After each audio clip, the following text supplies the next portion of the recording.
So, for context, my mother-in-law, Sharon, had 4 children. My brother-in-law, Jacob, 38, male, is the oldest, and then there is my husband, Nate, 34, male. And then there are my sisters-in-law, Zoe and Becky, who are twins, 27, female. My father-in-law passed away in an accident shortly after the twins were born. And since then, Sharon has raised them all on her own. And she didn't just raise them by herself. She also took over her husband's company and stepped into his position at work. I've always admired her, and she and I had a great relationship. About 6 months ago, she was diagnosed with brain cancer, and it was already in its advanced stages. Unfortunately, there had hardly been any symptoms, and by the time we found out, it was out of control. Everyone was very upset about it, but I was the only one who stepped up and said that I would go and stay with her so I could take care of her. Nate was not happy about it at all because staying with her meant that I would have to move 2 states away, and we were having a hard time in our marriage anyway. So this was not what we needed right now. We argued about it endlessly for a few weeks, but I made it clear to him that I was going to stay with her no matter what. I even insisted that he come with me, but he told me that he couldn't just abandon his work and fly off to be with his mother. Besides, he brought up the fact that his siblings could be there with her, but unfortunately they didn't seem to care much either. At least Nate and I lived out of state, so he had a somewhat valid reason. So I argued with him, and I told him that since his work required him to travel very frequently, it's not even like he would miss me when I was not around. So finally, I got him to agree, and during the time that I spent with my mother-in-law taking care of her, I noticed that hardly any of her kids would visit her. And even when they would always seem like they were in a hurry to leave and get back to their normal lives. It felt like they were visiting more out of a sense of obligation or duty, that they visited her rather than out of love and concern.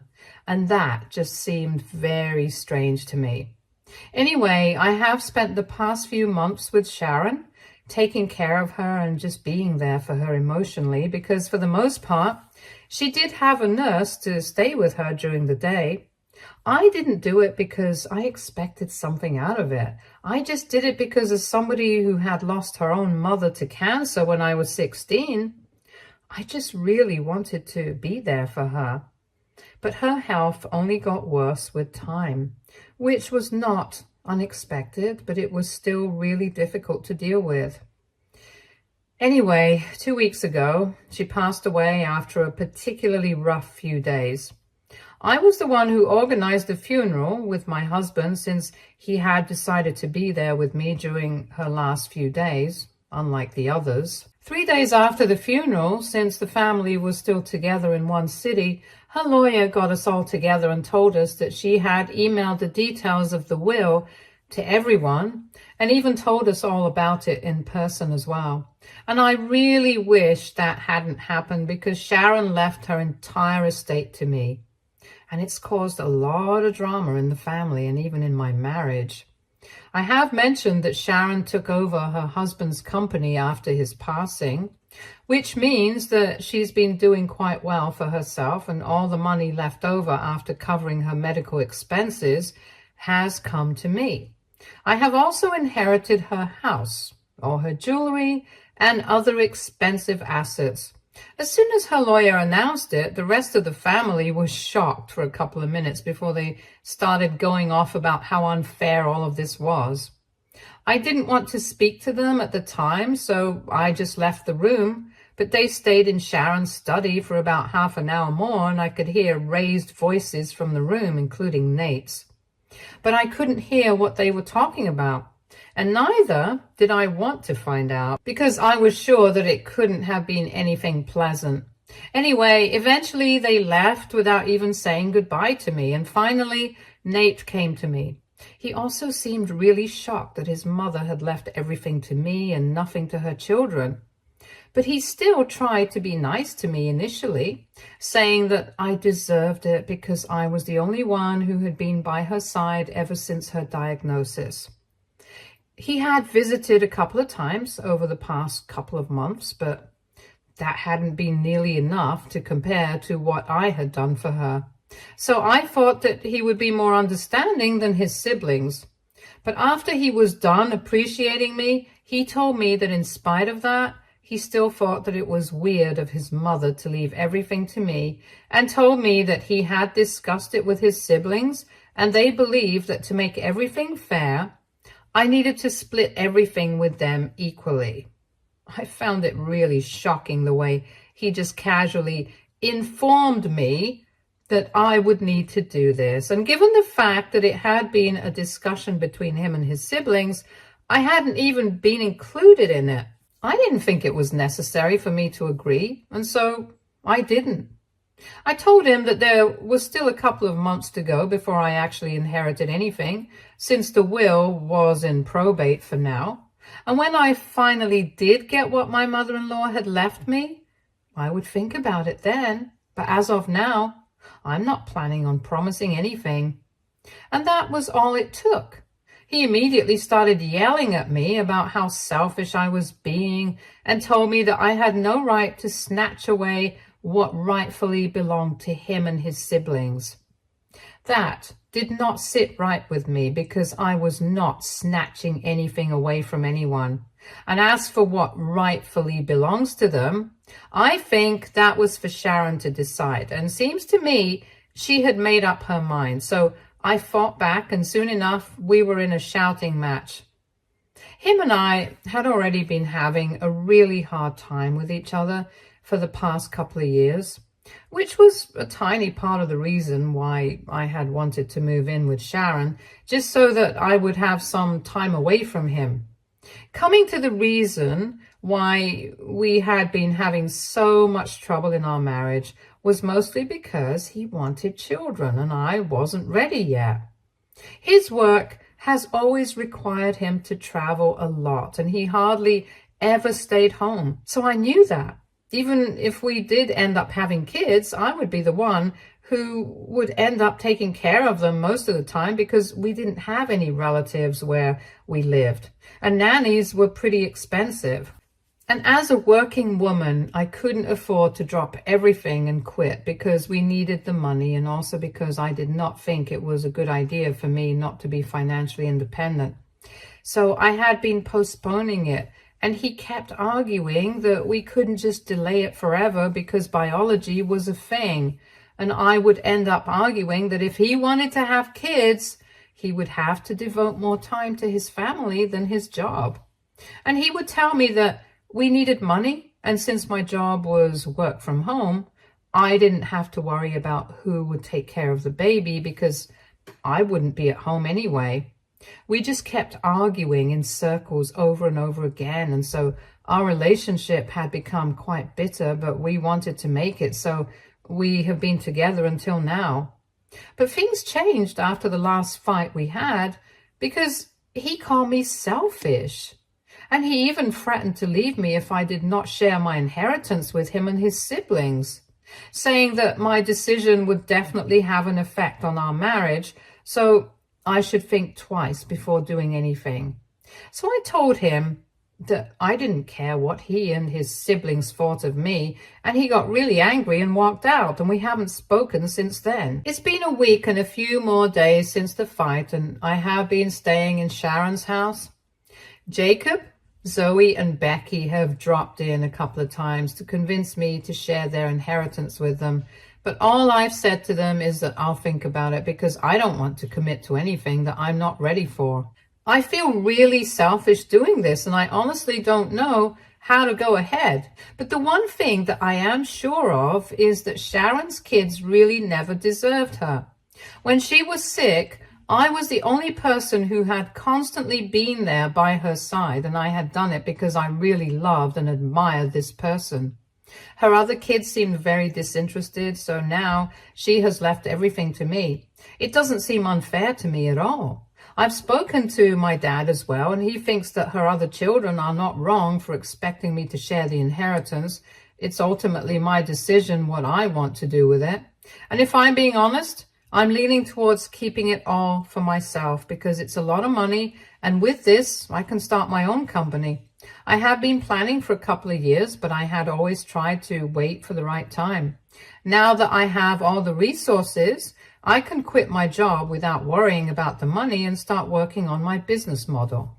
I know that this will make Nate and his siblings very unhappy, but I don't think that's my problem. And about Nate, I've been thinking about parting with him because I've tried my best to make it work, but I don't think he cares about me. Things are not the same as they used to be, and I know that marriage changes stuff. People lose the spark and things like that, but people always make it through with some hard work. So far, the only person who seems interested in putting in that hard work is me and not him. And it's not about the money. I wouldn't have had any issues sharing that money with him if he had just been polite and nice about it, but he was acting as if he was entitled to it, which he really wasn't because it was his mother's hard-earned money. And if she had decided to leave it to me, it obviously meant that she felt closer to me than the rest of her children. It was just his tone and attitude that I had an issue with. But other than that, I would have gladly shared my inheritance with my husband of all people. But anyway, I've just been very confused about what to do. And I feel like I'm being a selfish human being right now. I don't even want to discuss this with my friends because it feels weird. So AITA for not wanting to share my inheritance with my husband and his siblings, and for wanting to leave him, edit. So since people wanted a little more context about my work, it's a proper corporate job, and literally the only difference is that I can work remotely. They implemented this after the pandemic, and for some reason, Nate seems to think that just because I can work from home, it means that I'm free to take care of the baby whenever we have one. I'm just exhausted, trying to explain to him that I'm still going to have to work after my maternity leave is over. And if I don't have him by my side to help me out, it's going to be very difficult for me, which is why I'm not ready to have the baby right now. He earns more than me, so he thinks that his job is the only one that's more important.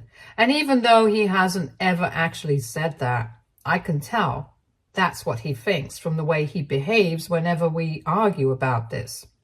He constantly keeps telling me that I'm making excuses by bringing up my work, and when I try to tell him that I really don't need him by my side when I have a baby, and if he can't promise me that, I can't commit to having a baby because it's a huge deal that's not going to affect my body, but my entire life. He always dismisses and tells me that I'm overreacting, and occasionally he has even told me that I'm just trying to get out of starting a family. Here's the deal.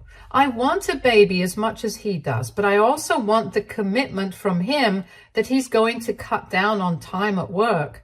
If he can't promise to me, I don't understand how it's fair for him to expect that I'm going to give up my career instead. It's been very frustrating to deal with that, and more than anything, I hate the fact that he tries to make it seem like I'm making a bigger issue out of this. But the fact is that I'm going to have to sacrifice more than he does if we do end up having the baby under these circumstances. Every time we could talk about these things, we would end up fighting. He would end up leaving and we wouldn't speak for a couple of days. But then, after he would come back from his business trip, he would pretend as if nothing had ever happened and we would sweep it under the rug. And then once again, a couple of weeks later, we would end up fighting again and the cycle would continue. It has become toxic because neither of us is willing to compromise. I'm just really tired of explaining these things to him. And after our last fight, where he basically threatened to dump me if I did not share my inheritance with all of them, I don't think he even loves me anymore. And even if he does love me, it's clear he doesn't respect me as a human being. This is why I'm skeptical about staying with him in this marriage anymore, because I can't keep trying to make it work with somebody who doesn't love or respect me. Update 1. I have made up my mind, and I think I'm going to be filing for divorce now. It's been 2 weeks since I fought with Nate, and he still hasn't bothered to reach out to me. After reading my own post, I have realized how alone I've been all this while. I feel terrible about everything, but I can't help it. I need to get away from this marriage for my own sake. The other thing that I've made up my mind about was a lot easier to accept. I'm definitely not going to be sharing my inheritance with anyone else. If Sharon did not leave anything to them, too bad. That's their problem, not mine. I don't have to feel guilty about anything because I'm the one who took care of her. I'm the one who was actually here for her while they were living their lives normally without bothering about their own mother. And this is exactly what I told them when they started calling me selfish and stuff after I communicated my decision to them. I texted them all in the family group to let them know that I had made my decision and was not going to be sharing my inheritance. And obviously, right after that, they started calling me all sorts of names and telling me that what I was doing was not acceptable and that they would take me to court and all of that. Even in all of this, Nate had nothing to say. Anyway, I told the rest of them that if they wanted to take this to court, they were free to do so, but I didn't care. As long as it's up to me, I'm not going to be sharing anything with them, and that's my final decision. Right after I said that, they kicked me out of the group, and since then I haven't had any contact with anybody from Sharon's family. I'm pretty sure that if she was around, she would hate them for what they were doing right now, but oh well. Her kids obviously did not receive any of her good qualities, and it's very clear. I already have her lawyer on hold. She knows everything that I'm going through and has agreed to represent me if they actually do take this to court.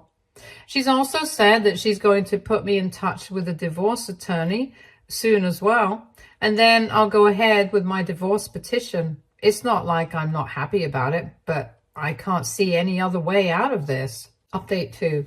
I filed for divorce a couple of days ago. A lot of other things have also happened, like Nate getting back in touch with me, but it was too late because I've already made up my mind about the divorce. It's been 3 weeks since my last update, and earlier this week, before I had filed for the divorce, he decided to send me a message asking me if I actually intended on never speaking to him again, and it made me feel really bad because even now, he thought that he was the victim here.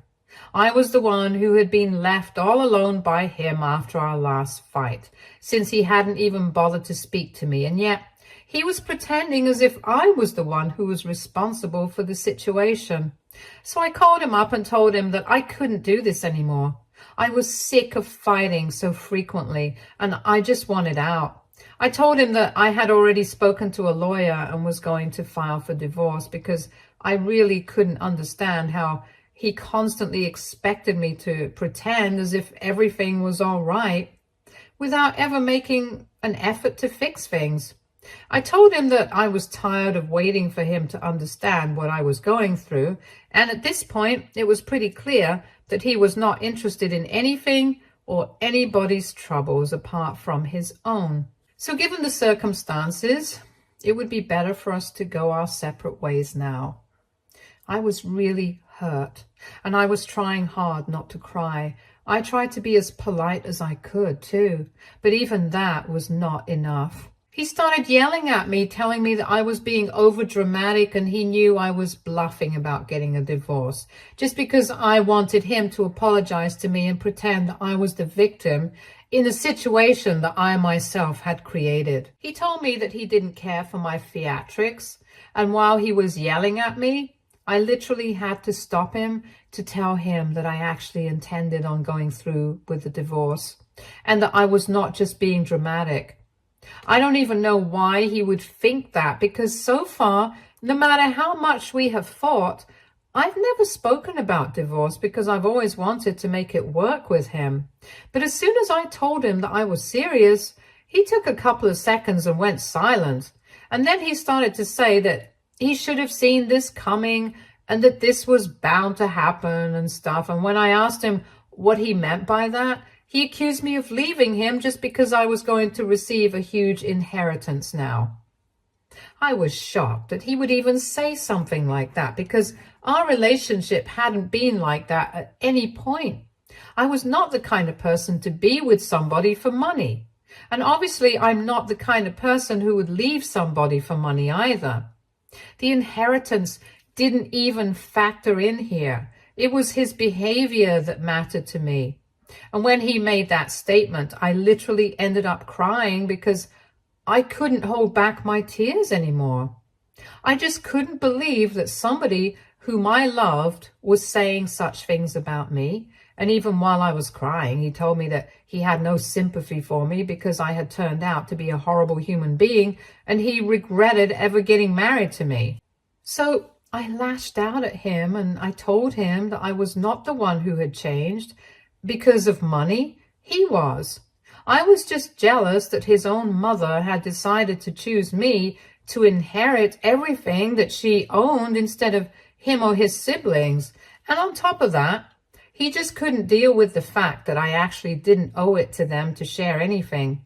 So he could pretend that I was the bad guy here, but deep down, even he knows that I'm entitled to do whatever I want. And he also knows that I'm not getting divorced because of the money. I'm getting divorced because of how he has been acting. I told him that if he regrets marrying me so much, then he shouldn't have a problem with this divorce because it's just giving him a chance to fix his mistakes, and mine too. And after that, I hung up and blocked him. It broke my heart to hear him say things like that about me because he was really harsh. I never would have expected something like that out of him, even though we have fought before. This was something different, and I literally hadn't ever seen this ugly side of him.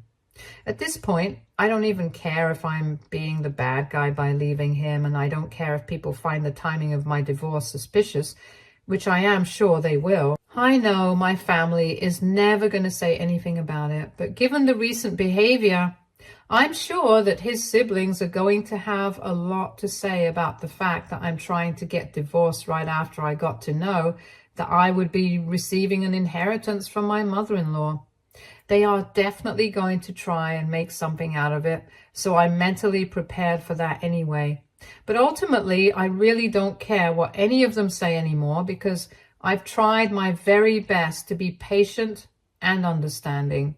However, the truth is that they didn't care about their mother when she was alive, and now that she's gone, all they can talk about is the inheritance.